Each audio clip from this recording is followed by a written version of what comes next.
안녕하세요. 전선인간입니다. 최근에 제가 이메일로 자주 이런 질문을 받습니다.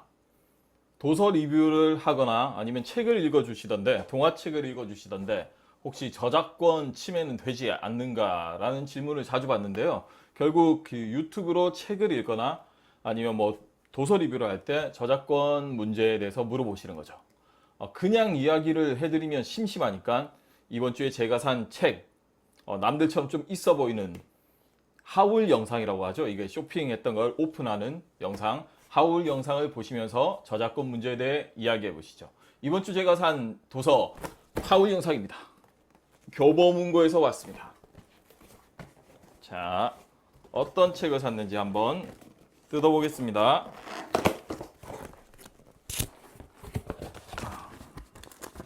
네. 와, 교보문고가 굉장히 박스가 좋네요.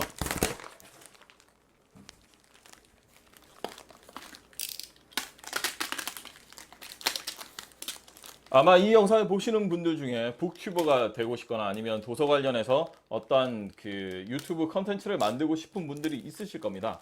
그분들을 대신해서 제가 미리 그 컨텐츠에 대한 저작권에 대해서 물어봤으니까요.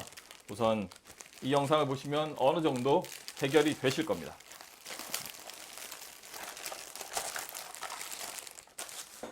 이번 주에 제가 산 하울 영상, 이번 주에 제가 산 도서 하울 영상은요. 우선 첫 번째, 나는 직원 없이도 10억 번다라는 도서입니다. 과연 이 책을 보고 직원 없이 혼자 10억을 벌 수 있는지 나중에 리뷰를 해보도록 하고요. 그리고 최근에 베스트셀러죠. 죽고 싶지만 떡볶이는 먹고 싶어. 떡볶이 먹고 싶어 죽겠네요. 이 책 역시 다시 리뷰를 하겠습니다. 그리고 또 한 건 의사 엄마의 아토피 수업입니다. 이 도서도 리뷰를 곧 하도록 하겠습니다. 네.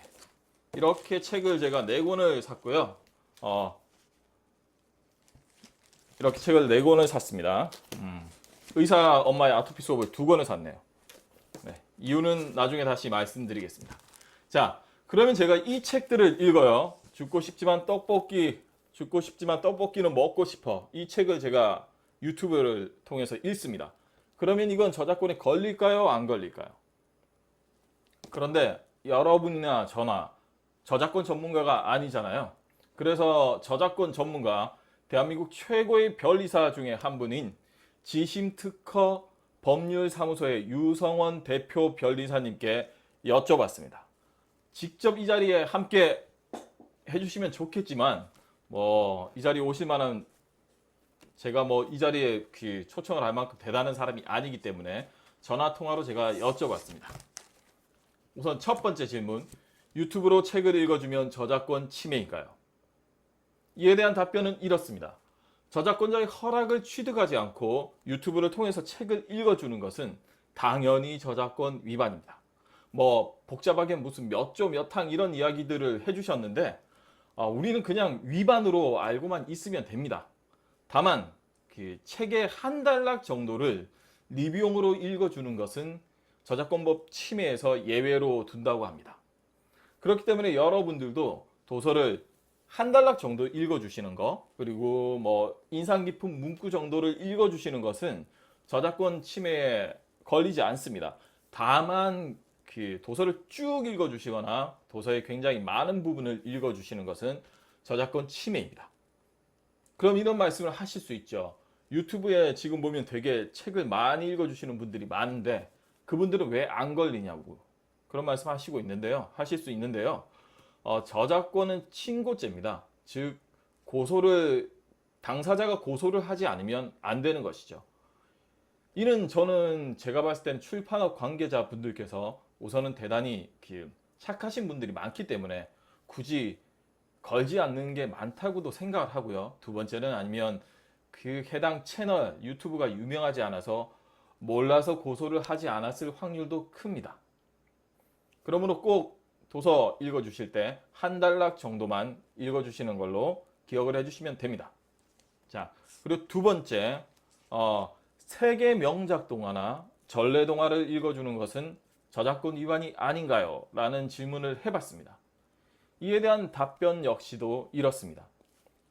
명작 동화나 전래 동화처럼 저작권자가 애매하거나 아니면 그 저작권자가 죽은 지 사후 70년이 지났을 경우에는 저작권이 소멸이 됩니다. 따라서 누구나 명작 동화, 전래 동화를 읽을 수 있죠. 이렇게 착각하기 쉽습니다. 물론 사후 70년이 지나면 저작권이 사라지는 건 맞는데요. 그런데 만약 우리가 어떤 출판사의 동화책을 읽어요. 그럼 어떻게 될까요? 이는 출판사의 2차 저작권 침해에 해당됩니다. 즉, 이런 경우에도 역시 출판사로부터 저작권을 획득해야 됩니다. 예를 들어 전선인간 같은 경우는 훈민출판사, 너무나 훌륭한 훈민출판사, 아이의 꿈을 키워주고 어린이들의 책 읽는 시간을 키워주는 훈민출판사, 훈민출판사 3번 말해야 됩니다. 훈민출판사, 훈민출판사, 훈민출판사. 이 훈민출판사로부터 유튜브를 통해서 책을 읽어줘도 된다는 저작권을 획득했기 때문에 저는 이 훈민출판사의 세계 베스트 명작 동화를 쭉 읽어드리고 있는 겁니다. 따라서 유튜브로 여러분들이 책을 읽어주는 북튜버가 되고 싶거나 아니면 어린이들의 동화책을 읽어주고 싶다면 이 점을 꼭 기억하세요. 첫 번째, 도서 리뷰는 한 단락 정도만 인용하자. 두 번째, 2차 저작권도 저작권의 보호를 받는다는 것을요. 그럼 이런 말을 할 수가 있죠. 전선인간의 동영상도 저작권이 있나요? 네, 저의 동영상도 이렇게 비루해 보이는 저의 동영상도 저작권이 있습니다. 하지만 전선인간의 유튜브 동영상은 아주 간단하게 누구나 저작권을 획득할 수 있습니다. 구독과 좋아요, 댓글입니다. 전선인간의 동영상에 저작권이 필요하신 분들은 구독과 좋아요, 댓글 부탁드립니다. 그럼 너무나 재밌어서 정말 영화처럼 저작권이 생길 정도로 재밌는 하루 되시길 바랍니다. 전선인간이었습니다. 말 많이 저작권이 아프네.